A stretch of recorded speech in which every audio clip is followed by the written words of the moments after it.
दोस्तों, आज पेश है चाचा चक्रम और मौत का देवता। चंद्र प्रकाश के मकान में ऐसा कुछ हुआ कि उसे भूतवा घोषित करना पड़ा। मगर चंद्र प्रकाश को विश्वास था कि मकान में चंद्र प्रकाश की दूसरी पत्नी रत्ना और उसकी बेटी रहती थी। हमारी बात न मानकर आप हम सबको मौत के मुंह में धकेलना चाहते हैं। मैं नहीं मानता यह भूतों का चक्कर, लेकिन आधी रात को घूमने वाली साए, वह चीखने का खून के छींटे, यह सब बात है। मगर क्यों ऐसा क्यों करने लगा? उसे क्या लाभ होगा? हमें कोई षड्यंत्र है। हमें यूं डरा कर कोई मकान खाली करवाना चाहता है। मगर आप क्यों जिद पर अड़े हैं? दौलत की कमी नहीं है, दूसरा मकान खरीदने लेंगे। कोई भी ये पुराना मकान हो गया है। कुछ भी हो, इस मकान से कुछ दिलचस्पी हो, होती ही है। ठीक है डैडी, मम्मी, हमें यूं ही डराना नहीं चाहिए। मेरी खानदानी संपत्ति है, इसे मैं इस तरह नहीं छोड़ूंगा। और मैं किसी से डरता नहीं हूँ। तुम बीच में मत बोलो। क्यों बच्चों को डरती हो? और अंधेरा, यह अंधेरा कैसा? यह चीख कैसी? बचाओ बचाओ। और फिर वही चीख, रत्ना, सीमा, अरे तुम बोल क्यों नहीं रही? और तभी भड़ाक भड़ाक, कौन हो तुम? हा हा हा, भाग जाओ। कमरे में रोशनी गूंजने लगी। एक भड़कती हुई आत्मा, भाग जाओ वरना कोई नहीं बचेगा। तुम जरूर ही कोई धोखेबाज हो।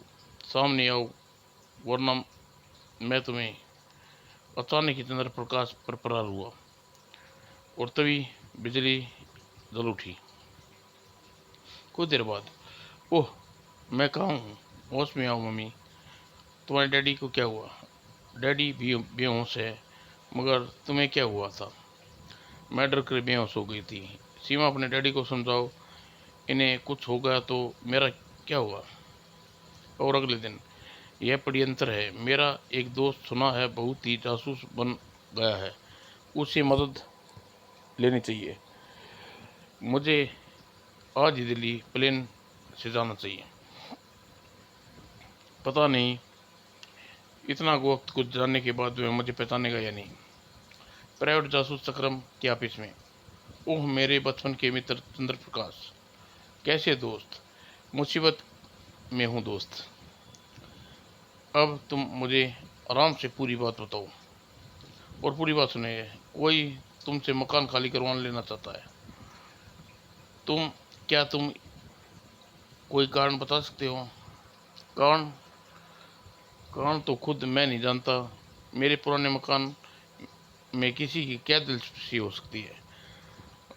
रोज कुछ ना कुछ होता रहता है। यह सब कितने दिनों से हो रहा है चंद्र प्रकाश? कोई 6 महीने से। कोई नजर आया तुम्हें? नहीं, बस पिछली रात मेरे सिर पर प्रहार हुआ। भूतों का हमला करते जरूरत जरूर से कोई बात है। तुम वापिस चलो, मैं अपने साथियों के साथ सीतापुर पहुंच रहा हूँ। अगर तुम चलते तो अच्छा होता। तुम्हारे साथ चलकर भूतों को सावधान नहीं करना चाहता। और चंद्र प्रकाश अपनी योजना को समझा देता है। ठीक है, मैं चलता हूँ। मुझे योजना के अनुसार ही काम आरंभ करना चाहिए। दोस्तों, हम मंजिल पर आ गए पहुँचे हैं। और कौन है? किससे मिलना है? सुनो, सुना है यह मकान किराए पे देना चाहते हैं। आपने गलत सुना है। मकान किराए के पर नहीं देना है। लेकिन मुझे तो मकान मालिक ने बुलाया था। क्या बात है रत्ना? क्या बात है रत्ना? कौन है? मुझे पता नहीं को। ओह, चक्रम साहब, शायद आप मकान के लिए आए हैं। तुमने एक दिन बताया था। चक्रम ने पहले ही प्रकाश को समझा दिया था। लेकिन आप कौन है? कौन सा कमरा किराए पे देंगे? पिछले वाले दोनों कमरे किराए पर खाली पड़े हैं। आप मुकाबे जरूरत से किसी मुसीबत में डालेंगे। एक आदमी बढ़ जाएगा, इसमें मुसीबत कैसी होगी? लगता है आपकी श्रीमती के पक्ष में नहीं है। मैं भला क्यों मना करूंगी, जो मन में आए करूं। चक्रम मेरे मित्र, तुमने आकर मुझे चिंता मुक्त कर दिया। चिंता मत करो, अब मुझे कमरे दिखाओ। कमरा तो अच्छा है, इसमें खिड़की से तुम्हारे मकान नज़र रखूंगा।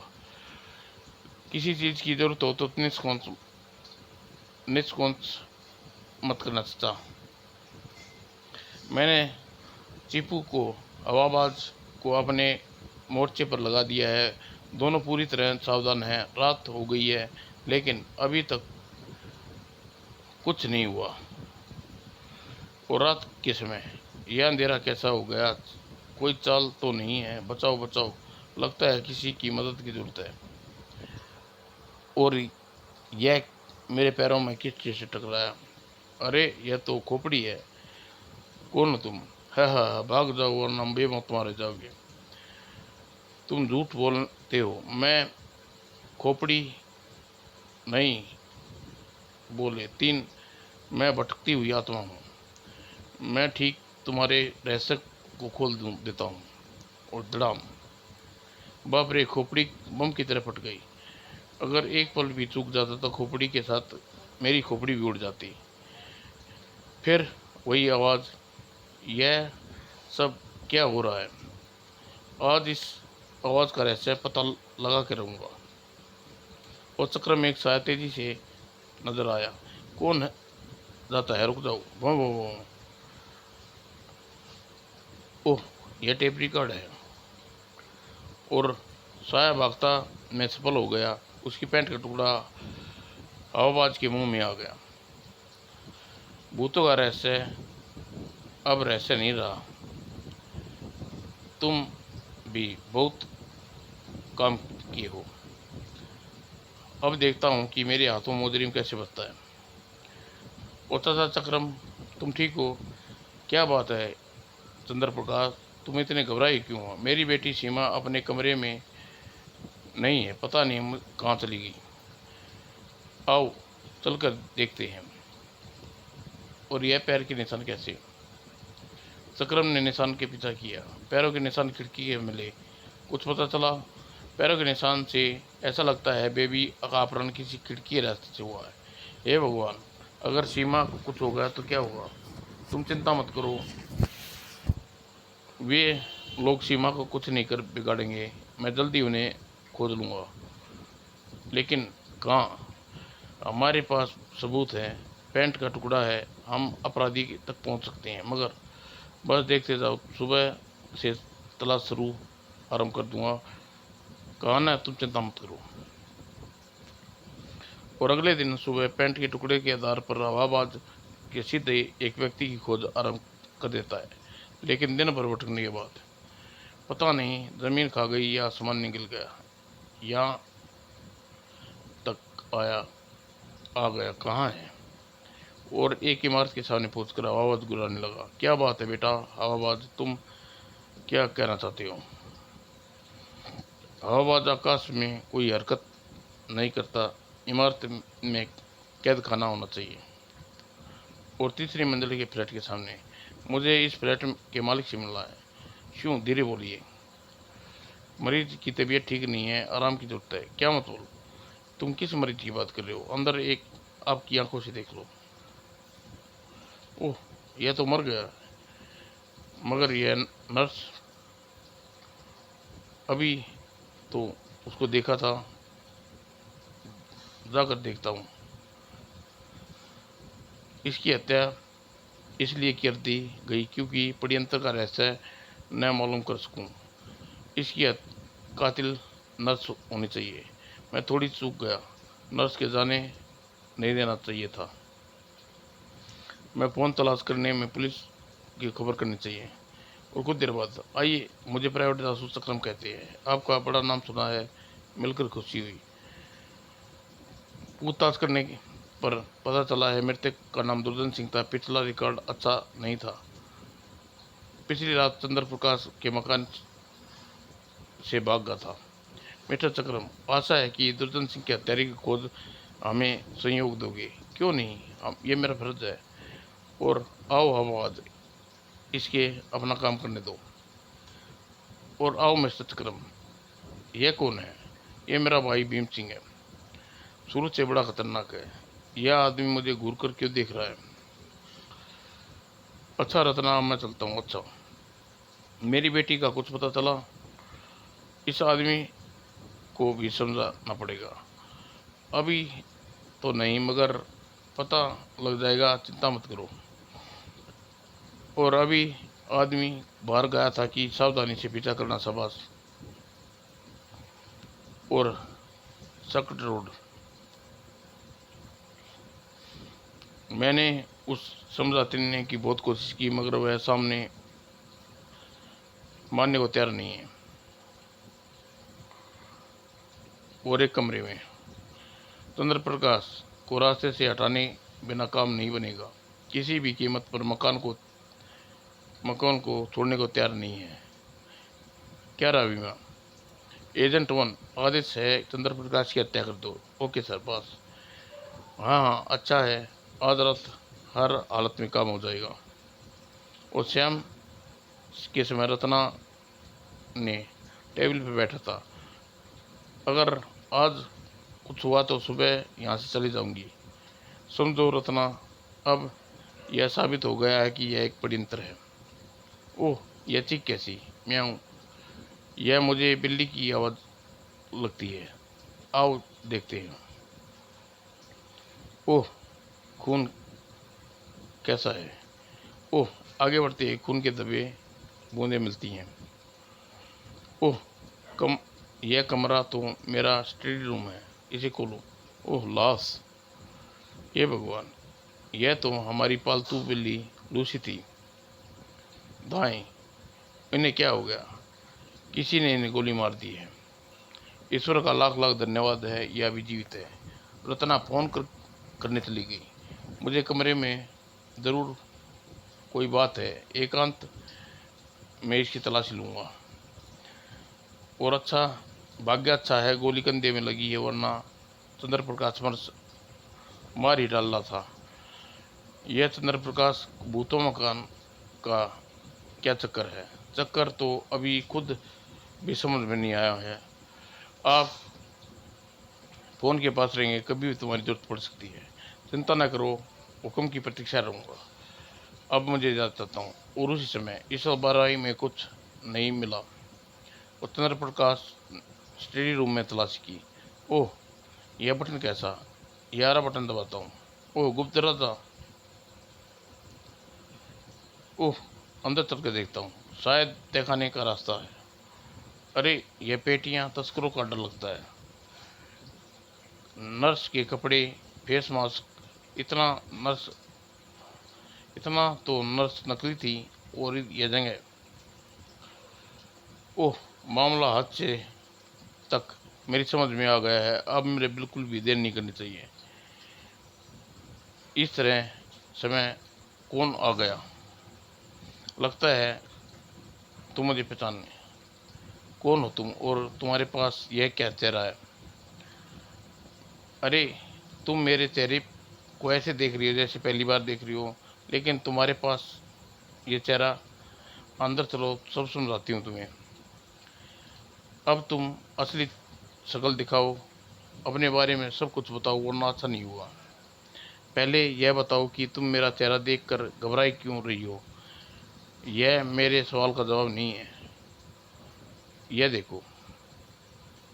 ओह चक्रम, हाँ मिसेज रत्ना, अब तुम असलियत खुल गई है। तुमने तुमने नर्स का चेहरा लगा कर बड़ी चालाकी से दुर्जन सिंह की हत्या की थी, मगर उसकी फिर भी फंस गई हो। नहीं, है झूठ है सब। यह मुजरिम की साथी है और तुम मुझे कुछ नहीं छुपाओगी। रुको, तुम्हारी लाश ये तहखाने में सड़ेगी। रत्ना को क्या हुआ? चीपू रोशनदान में बैठा था। मरने के लिए तैयार हो जाओ मिस्टर जासूस। बहुत हुआ बेटा चिंपू, इसे छोड़ दो। और कुछ देर बाद कुछ भी नहीं बताओगी? अगर बताओ सारा चक्कर क्या है, और यह 1000 रुपया क्यों बनाया है तुमने? चक्रम रत्ना को सच उगलने की काफी समय लगा। रत्ना सब कुछ बता दिया। ओह, तो यह कलर का होटल पुलिस स्टेशन में, लो संभालो अपने मुजरिम को। आशा है कि बाकी मुजरिम सुबह तक तुम्हारे सामने होंगे। मैं तुम आज सारे केस से निपटा देना चाहता हूँ। तुम 1 घंटे के बाद पास लेकर कलर होटल में पहुँच जाना। लेकिन मैं अब चलता हूँ इंस्पेक्टर, लेकिन लॉकअप में ले जाकर बंद कर दो। और चंद्र प्रकाश का क्या हाल है? गोली निकाल दी है, वह खतरे से बाहर है। अब मुझे अपने साथियों को कलर होटल में पहुंचना चाहिए। तुम लोग अलग अलग रास्ते से अंदर घुसोगे। टेप रिकॉर्ड चिंपू के गले में रहेगा, सारी बात टेप होनी चाहिए। और कलर होटल में, ओह भीमा, मुझे पीछा करता चाहिए। अरे यह कुत्ता ये होटल में कैसे आ गया? रत्ना मुझे इससे बारे में बताया था। अगर यह इसका भाई नहीं लगता। आओ बीमा, यस बॉस। और चिंपू के कमरे की तलाश के रोशन में तुम ठीक पहुंच जाता है। रत्ना का क्या है बीमा? रत्ना इस समय पुलिस लॉकअप में है। बूढ़े जासूस ने रत्ना के बारे में सब जान लिया है। इसका मतलब कि अब रत्ना हमारे तहखाने के बारे में भी जान गया होगा। जासूस को गोली मार दो। सीमा का क्या हुआ? सीमा को हम चंद्र प्रकाश के ब्लैकमेल करने के लिए लाए थे, मगर वह बेकार है। और तुम जानते हो बेकार चीज़ों को मुझे पसंद नहीं है। उसे सीमा को गोली मार दो। अब तुम किसी को हत्या करने के लिए कानून के पंजों से बचोगे नहीं मिस्टर नकापोस तुम। ओह, यह तो जासूस है बॉस, यहाँ तक आ गया है, मगर यह बचकर यहाँ से वापस नहीं जा सकता। मैं तुम्हारे पहचान चुका हूँ धर्मदास। अभी थोड़ी देर पहले पुलिस यहाँ पर पहुँचेगी और बाद में तुम जेल के अंदर होगे। भीमा, इसे जासूस को गोली मार दो। और जब चाचा चक्रम के हाथ में छड़ी, और उसे कौन लग सकता है? धाएं तड़ाक। आ भीमा की मदद के लिए नकापोस ने रिवॉल्वर निकाल ली। ठीक उसी तरह हवाबाज नकाबपोश के रिवॉल्वर वाले हाथ को हमला करता है। तड़ाक, उठशूं। शाबाश मेरे बच्चों, जीते रहो। अब मेरा नाम रोशन करते रहो। आह, तुम्हारा खेल खत्म हुआ। अब तुम अपने आप को कानून के हवाले कर दो। आओ इंस्पेक्टर। आपका बहुत बहुत धन्यवाद चाचा जी। चाचा चक्रम, कानून आपको इसकी मदद का सदा याद रखेगी। अपने मुजरिमों को लॉकअप में डाल दो। और अगर किसी केस की कहानी सुनाना चाहते हो तो सुबह चंद्र प्रकाश वार्ड में पहुंच जाओ ज़रूर। और चंद्र को सीमा के एक कमरे में मिली। आओ बेटी, तुम आज़ाद हो। और सुबह धर्मदास अब एक बहुत बड़ा तस्कर था। धर्मदास सेठ धर्मदास एक बहुत बड़ा तस्कर था। और सेठ प्रकाश की बीवी रत्ना पहले ही दम दम से कम करती थी, और सिर्फ दौलत के लिए चंद्र प्रकाश से विवाह किया था। और शादी के बाद धर्मदास रत्ना के संबंध नहीं टूटा था। एक दिन धर्मदास ने अपनी बेटी के साथ बाहर गया हुआ था, और धर्मदास अपनी तस्करी का सामान उसके तहखाने में छिपा दिया। और इस प्रकार से लौट आने के बाद भी वे लोगों को सामान निकालते का मौका नहीं मिला। इसलिए यह सारा ड्रामा रच गया। भूतों का चक्कर चला, पर चंद्र प्रकाश इतना डरावना चाहा, लेकिन मगर चंद्र प्रकाश नहीं डरा। मुझे दिल्ली से यहाँ बुला लाया, मन वही बता रहा बुला लाया। मन वही बता दिया था कि किसी षड्यंत्र को शिकार हो रहा है, और भी ऐसा ही। यदि चंद्र प्रकाश को गोली किसने मारी? चंद्र प्रकाश को स्टडी रूम में लाल और नीले रंग की दो बटन लगे हुए थे। नीले रंग के बटन से संबंध दिखाने से था, जबकि लाल रंग का संबंध छिपी हुई ऑटोमेटिक गन से था। जब हम बिल्ली की लाश देखने के लिए रत्ना ने वही बटन दबा दिया था, और रत्ना एक तीर से दो शिकार करना चाहती थी। वो चंद्र प्रकाश और सीमा की मौत के बाद सारी जायदाद उसी के नाम मिलती, मगर अंत में जीत सच्चाई की होती है। रत्ना अब सजा होगी। सोच रहा हूँ कि अगर तुम न आते तो हमारा क्या होता। आपका बहुत बहुत धन्यवाद मिस्टर चाचा चक्रम साहब। सम्मत दोस्तों।